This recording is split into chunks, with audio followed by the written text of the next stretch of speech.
For the first time in my life, I was excited to see a Scorsese film. What's going on, BFDers, and welcome to another episode of Billers of the Flower Doom. Just me today, no Kyle this time, just Jake. Deal with it. They're gonna go see it eventually, but 3.5 hours. Whew. There's a lot of time to commit sitting in the theater.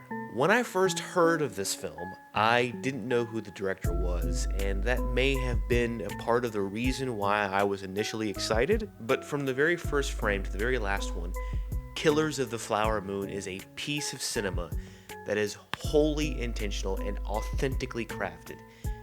Yeah, like I said, this film is 3.5 hours long, but by the end of this immense journey, you can sit back and soak it all in. Much like A Haunting in Venice, this film is rather classical in form. The initial scenes displayed this style well, especially the shot outside with like the group of horses and one corner up here and the group of people in the other. For those of you who've seen it, you know what I'm talking about. The cinematography as a whole is well varied and meticulous to convey different feelings in different situations. During scenes with the Osage Council, there was a wide lens that displayed the power of the Osage people. Other times when Ernest was in a hurry or a conversational conflict, a longer focal length was used. These were my favorite shots because they almost shifted the perspective from an observer to a participator.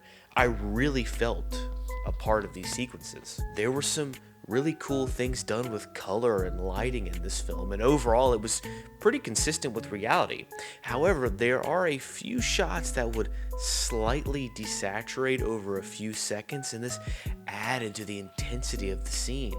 The shadows were extremely effective and smooth and just...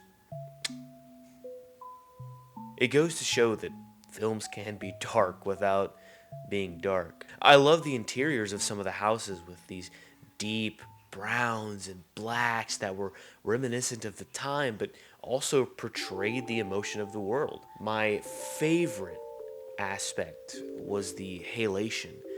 This only happened a few times, but when it did, it was used well, and honestly, it felt like a completely different movie.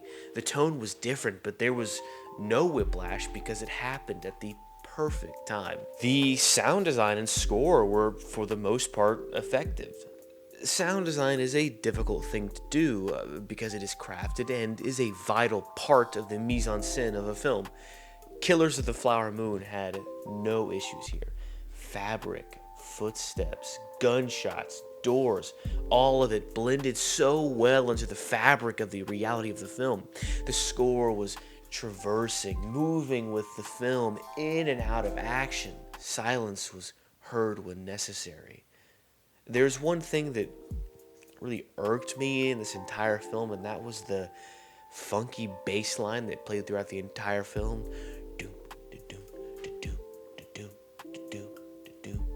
It was good, I think, but because of its constant tempo, the pacing sometimes felt a bit too bland. This really hurt my interaction with the film. I couldn't help but notice every time this was playing, and it sometimes made the film drag for me. This is the biggest downfall of the film, in my opinion. It is long. By the end of it, I'm satisfied, but there are times in the film when it was just taking its time and not in a good way. 3.5 hours, again, is a long time, and there will definitely be audience members who do not like it because of that. But there will be audience members who love that. And before I get to rate it, let me do that because for whatever reason, we have been forgetting to do that. So I'm actually going to give Killers of the Flower Moon an 8 out of 10. Wow! Honestly, I think this film may deserve an 8.5, maybe even a 9. I think there are people out there who will give it that score. But again, not being a Scorsese fan and not loving the type of pacing that was going on, that's what I'm going to give it. If you want to see all my reviews that I do, check out my Letterboxd at J_Creasy. Check out our Instagram. and let us know what you think, whether you liked it, whether you disliked it, if you think I'm stupid, if you love Scorsese, if you hate Scorsese, all of those things. Drop a comment. Let's talk about it. But if you don't do that, at the very least, make sure you hit like and drop a subscribe, because I don't like working at a boring job. I want to do this full time for you guys. Okay, anyways, okay, yeah. But all in all, Killers of the Flower Moon is a beautiful film, and it is an exemplar of crafted cinema in 2023, and there will be no surprise for me when this film is on the Oscar ballot. Yeah, okay, well, alright, that's all I have. Goodbye. Yeah.